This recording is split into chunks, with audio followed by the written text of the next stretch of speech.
சக்கரஸ்தானி இது பிரமாண க்ஷேத்திரம். இது எப்படின்னா இது துலாகாசி வனபோஜன மகோத்சவம்னு சொல்லி பண்ணுறா. வனபோஜனம்னா தோப்பும் துறவமா நதி தீரங்களில் பண்ணக்கூடியதுன்னு அர்த்தம். எஸ்பெஷலி இது தமிழ்நாட்டில் பல இடங்களில் பண்ணாலும் கூட ஸ்ரீரங்கத்தில் கூட உண்டு. அதில் வந்து ஸ்பெஷல் இதில் என்ன அப்படின்னு கேட்டால், இங்கே வந்து வியாசராஜர் பிரதிஷ்டை பண்ண ஆஞ்சநேயர் இங்கே இருக்கிறார். அது ஒரு 700 சில்லற ஆஞ்சநேயர்களை அவர் பிரதிஷ்டை பண்ணார். ஏன்னா இந்து மதம் சனாதன தர்மம், அப்போ இந்து மதம் சொல்லலை, சனாதன தர்மம் வந்து நினைக்கணும் அப்படின்னு த்ரூஅவுட் இந்தியா வந்து அங்கங்கே ஆஞ்சநேயர் பிரதிஷ்டை பண்ணிக்கிட்டே போகிறாரு. அப்போ இங்கேயும் வராரு, இங்கே பண்ணிட்டு இங்கே பண்ணிட்டு போகிறாரு. அதை இந்த கார்த்திகை மாதத்தில் தாமோதர சுவாமி பெருமாளோட இன்னொரு இது தாமோதர சுவாமி விசேஷம். கார்த்திகை தாமோதர பிரேரணையான் தான் இங்கே வந்து சங்கல்பம் பண்ணுவாங்க. அந்த அளவுக்கு 450 இயர்ஸ் 450வது ஆண்டு இங்கே நடந்துட்டுருக்கு. இது பாருங்க 500 ஆண்டு வரப்போது பக்கம். அந்த அளவுக்கு கிருஷ்ணதேவராயர் அவையில் அலங்கரித்த அஷ்டதி கஜங்களை தாண்டி இவர் ரொம்ப பிரதானமாக இருந்தவர். ஏன்னா இது ஹிஸ்ட்ரியில் வரதில்லை, அது ரொம்ப மனசு கஷ்டமான விஷயம். அதை தாண்டி இவருக்கு என்ன விசேஷம் அப்படின்னா, கிருஷ்ணதேவராயருக்கு முக்கிய யோகம்னு ஒரு தீய நேரம் வந்தப்போ தான் சிம்மாசனத்தில் உட்காந்து அலங்கரிச்சதாக.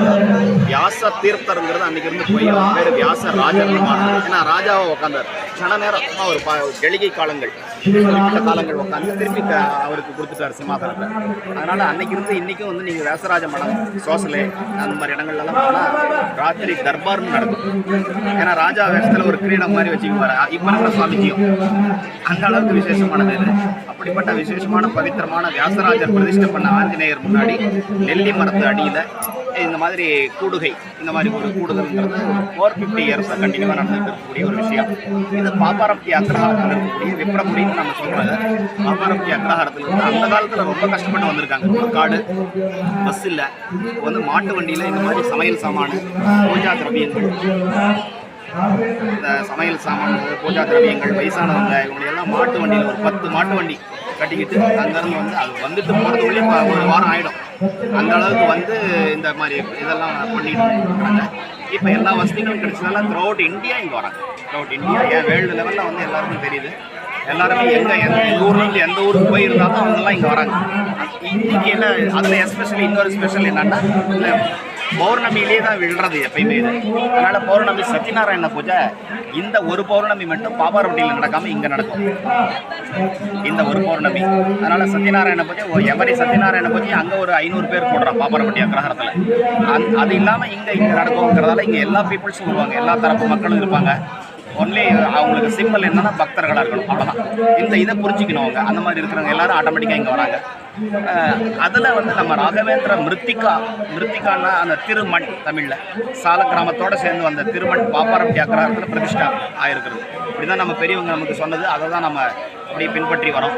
எல்லா இடத்துக்கும் வந்து ராகவேந்திர பிரதிஷ்டாபனை பண்ணணும்னு போய் கேட்டால் மந்திராலயத்தில் ஒரு மிருத்திகை மட்டும் கொடுப்பாங்க, திருமண். அங்கே கொடுக்கும்போது ஒரு சால கிராமம் சேர்ந்து வந்தது அப்படிங்கிறது நம்ம பெரியவங்க நமக்கு சொன்னது. அந்த சால கிராமத்தோட பிரதிஷ்டை ஆகிறதால தான் பாப்பாரப்பட்டியில் இருக்கிற சுவாமிக்கு தக்ஷண மந்திராலயம்னு பேர் வந்தது.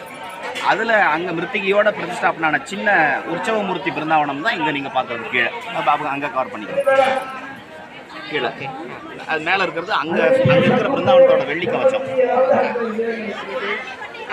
மேலே இருக்கிறது அங்கே இருக்கிற பிருந்தாவனத்தோட வெள்ளி கவசம் கீழே இருக்கிறது உற்சவமூர்த்தியாக நம்ம வந்து பரிபாலனை பண்ணுற ரொம்ப சுத்தியாக இங்கே காவேரி ஸ்நானம் பண்ண வச்சு அவங்களுக்கு இது பண்ணுறோம். இதில் என்ன ஒரு இன்னொரு சிறப்பு செய்தி உங்களுக்கு சொல்லணும்னா ஒவ்வொரு வருஷமும் இந்த கார்த்திகை மாதம் இன்னைக்கு கூட அந்த இது முடியுது நட்சத்திரம் இருக்கும்போது ஸ்நானம் பண்ணணுங்கிறது. அந்த நட்சத்திரம் இருக்கும்போது இன்றைக்கி காலையில் 4:30க்கு நாங்கள் எல்லோரும் வந்து கூட்டிட்டோம்.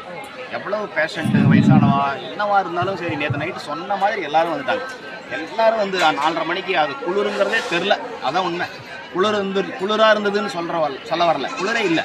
அந்த அளவுக்கு அவங்க சுவாமிஜி ஒருத்தர் ஆச்சார் ஒருத்தர் வரார். அவர் வந்து சங்கல்பம் பண்ணி வச்சார். கொரலஹள்ளி வெங்கடேஷ் ஆச்சார் இன்றைக்கி இருக்கிறார், உபன்யாசம் பண்ணார். அவர் வந்து சங்கல்பம் பண்ண வச்சு குறிப்பிட்ட இந்த நட்சத்திரத்தில் ஸ்நானம் பண்ணால் பாபங்கள் 1 வருட பாவங்கள் 1 வருடம் நம்ம ஃபாஸ்ட்டாக 1 இயராக பண்ண பாவங்கள் எல்லாம் கழியும் அப்படிங்கிற ஐதீகம் நம்பிக்கை. கங்கையே தன்னை புனிதப்படுத்திக்கிறதுக்காக, ஏன்னா எல்லாரும் குளிக்கிறதால மாசு அடையிறாளாம். அதனால் நான் என்ன பண்ணிட்டோன்னு கேட்டாலும் அதுக்கு நீ காவேரியில் அன்னைக்கு ஐக்கியம் ஆகிடு அப்படின்னதா இங்கே கங்கா இன்னைக்கு இருக்கிறதா ஒரு ஐதீகம். அதனால் கங்கையே தன்னை புனிதப்படுத்தி கொள்வதற்காக காவேரி ஸ்நானத்துக்கு வரான்றதால நாமளும் சேர்ந்து காவேரி ஸ்நானம் பண்ணி இந்த மாதிரி மிருத்திகா பிருந்தாவனத்தில் இருக்கக்கூடிய உற்சவமூர்த்தி தரிசனம், நெல்லி மரத்தடியில் இருக்கக்கூடிய அந்த தாமோதர சுவாமிக்கு தாத்ரி ஹவன ஹோமம்னு பேர். அங்கே நடக்கிற ஹோமம் அவர் தான் ட்ரஸ்டி உட்காந்து பண்ணிட்டு இருக்கிறாரு.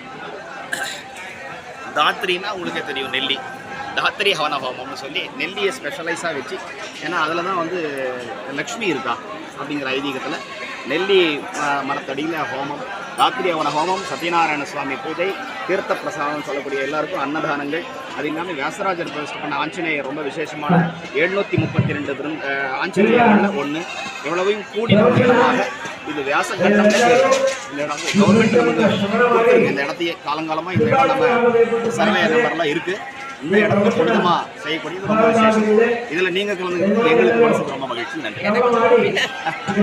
எந்தெந்த இடத்துக்கு சொல்லியிருக்கேன்னா அது வந்து இந்த ஆட் பண்ணி சொல்லலாம். திருக்கோயில் இருக்கிற இதுலேயும் ஆஞ்சநேயரை வந்து வியாசராஜர் பிரதிஷ்டை பண்ணதாக சொல்கிறது. இன்னைக்கு இன்னொரு வியாசராஜர் பிரதிஷ்டாபனத்தை நீங்கள் பார்க்க போகிறீங்க. இதை ஆட் பண்ணி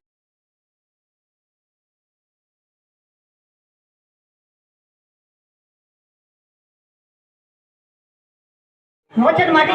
ಮನೆಯಲ್ಲಿ ಒಂದು ಮಕ್ಕಳಿಗೆ ಬರ್ತ್ಡೇ ಅಂದ್ರೆ ಎಷ್ಟು ವೆಚ್ಚ ಆಗುತ್ತೆ? ನಿಮ್ ಖರ್ಚು ಎಷ್ಟಾಗತ್ತೆ?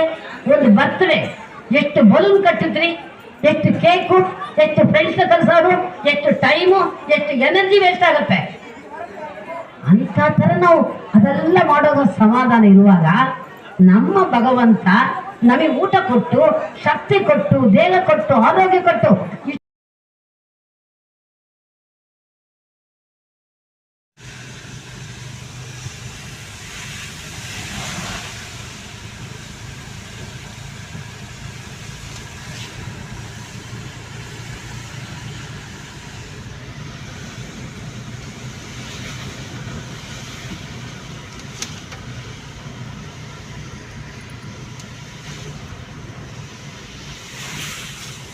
Maybe.